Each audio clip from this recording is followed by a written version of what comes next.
back, CageJunkies. Peter here with Marcus Brimage. Marcus, what's up, brother? Good. Now, you may remember this man from The Ultimate Fighter. He was in Bisping's camp, and he's going to tell us a little bit about his experience over there, man. What'd you think about what is it, 6 weeks? Yes, 6.5 weeks. Tell us a little bit about what you went through. Like I said before, man, it's worse than boot camp. No phone, no internet, no type of outside contact whatsoever. You can't even mail your mama a letter, nothing, man. Wow. Yeah.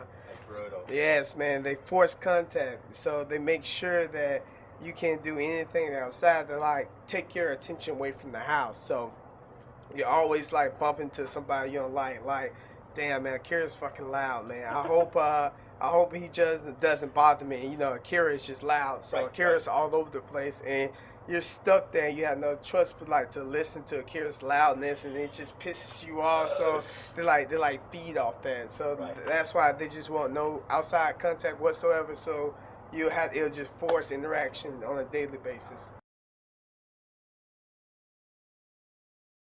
To be honest, to be perfectly honest with you, I believe that as the weeks went on, that it just kind of developed. I mean, because as a person, you know, hey, I'm on TV, so I'm not gonna scratch my ass. You know what I'm saying? I don't want nobody to see it. You know, so now I'm not doing it because you know cameras around. And, you know, about your third week there, you used to cameras following you around, just walk around, just scratching it. You know what I'm saying? Because you're used to it now. You know. Right. You forget it's there.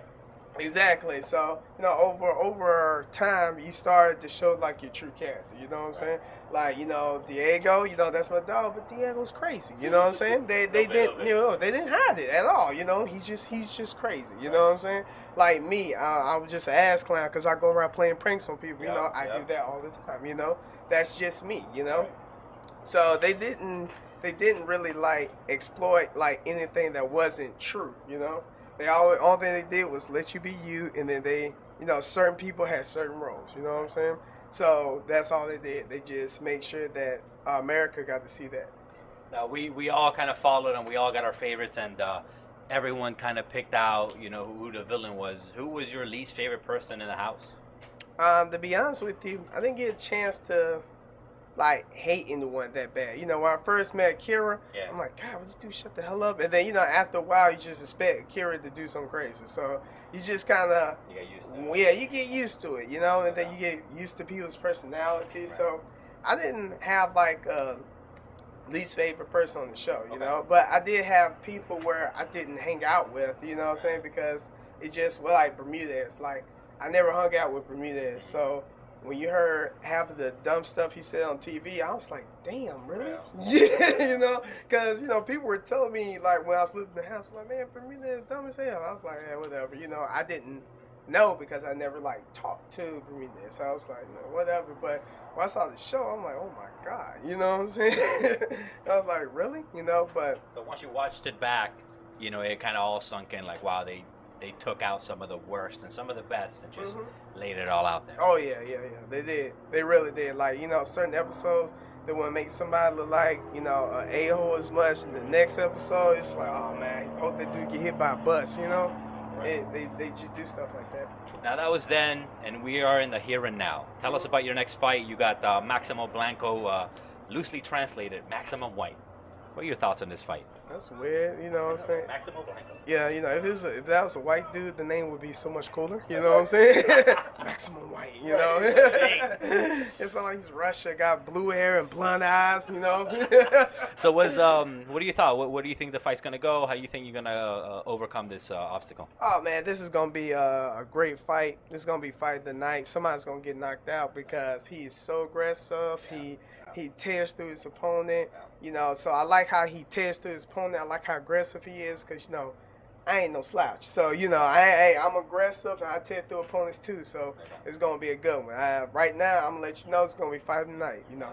John Jones will be defending his belt. That ain't the fight to watch. My fight is the fight to watch. Now, tell us a little bit about you, your background. Where are you from? I am from Birmingham, Alabama. South. Yes, South, baby. Hey, Roll Tide. I told y'all ever since the Ultimate Fighter began that Alabama was going to take the #1 spot, and we did. I told y'all, baby. Y'all didn't want that. Y'all ain't want to listen to me, but I said Bama is going to get the #1 spot, and Nick Saban's going to run for president afterward. I was right about one thing. I'm going to be right about number 2. Now, who you want to give shout out to? Who do you want to thank that that has put you in the position that you're in now? First of all, we gotta give thanks to God because without Him, there's nothing. So, first of all, I'd like to give thanks to God. My parents, my dad, my first coach, he had me running around. He had me running around parks and stuff. Everybody was at home watching Power Rangers. I was up running around parks lifting weights. Probably why I'm short right now. I've been lifting weights since about second grade. So, shout out to my parents. My brother, Captain Michael Brimage, he's stationed up there in Lebanon, Missouri. And just want to let y'all know that Missouri, like outside of St. Louis, is country as hell. Like they can't talk about Alabama. Like I've never seen so much rural farm places in my life. Like outside of St. Louis, it's country as hell. Yeah, yeah. So I just want to let people know that. My strength and conditioning coach, Tommy Elliott, man, he's the reason, your boy look like, Chocolate Adonis. That's another nickname I go by, Nice. Yes, Chocolate Adonis. So shout out to Tommy Elliott. My roommate Josh, his big ass in the hibernating right now, big heavyweight. He's going to be next on the scene. You're going to see him pretty soon. Nice. What else? Sponsors. Like I said, I'll thank y'all when I get some sponsors. This don't make no sense, man. I'm a UFC fighter, and I ain't got no sponsors. I'm gonna be fighting. My short's gonna be plain as hell because I ain't got no sponsors. That don't make no sense. Y'all need to stop it. We gotta make this happen. Do better. How can people find you on Facebook so we can start getting some momentum behind you? Oh, okay. Just follow me, Marcus Brimage. Or somebody actually created me a fan page. Yeah, I didn't even do it. I'm like, hey, I like my own fan page. I would too. Yeah, so you go see my fan page on Facebook.com. Hit me up on Twitter. I try to respond to all my people, all my Twitters following me. Yo, shout out to the Dragon Ball Z Nation. Follow me on Twitter. I got my whole F Naruto Dragon Ball Z following. So shout out to the Dragon Ball Z Nation. Yes, Xbox Live. Hey, real man play Halo. So y'all want to play Halo, get sniped a couple times, get an elbow to the back of the head, holla at your boy, Brim 205, baby. Xbox Live. Y'all heard it here, CageJunkies. Marcus, man. Absolute pleasure. Thank you so much. Follow this man. Watch his fights. Follow me. Call him for some sponsorships. Some sponsors, man. Let's make this happen. Happen. We out. Holla.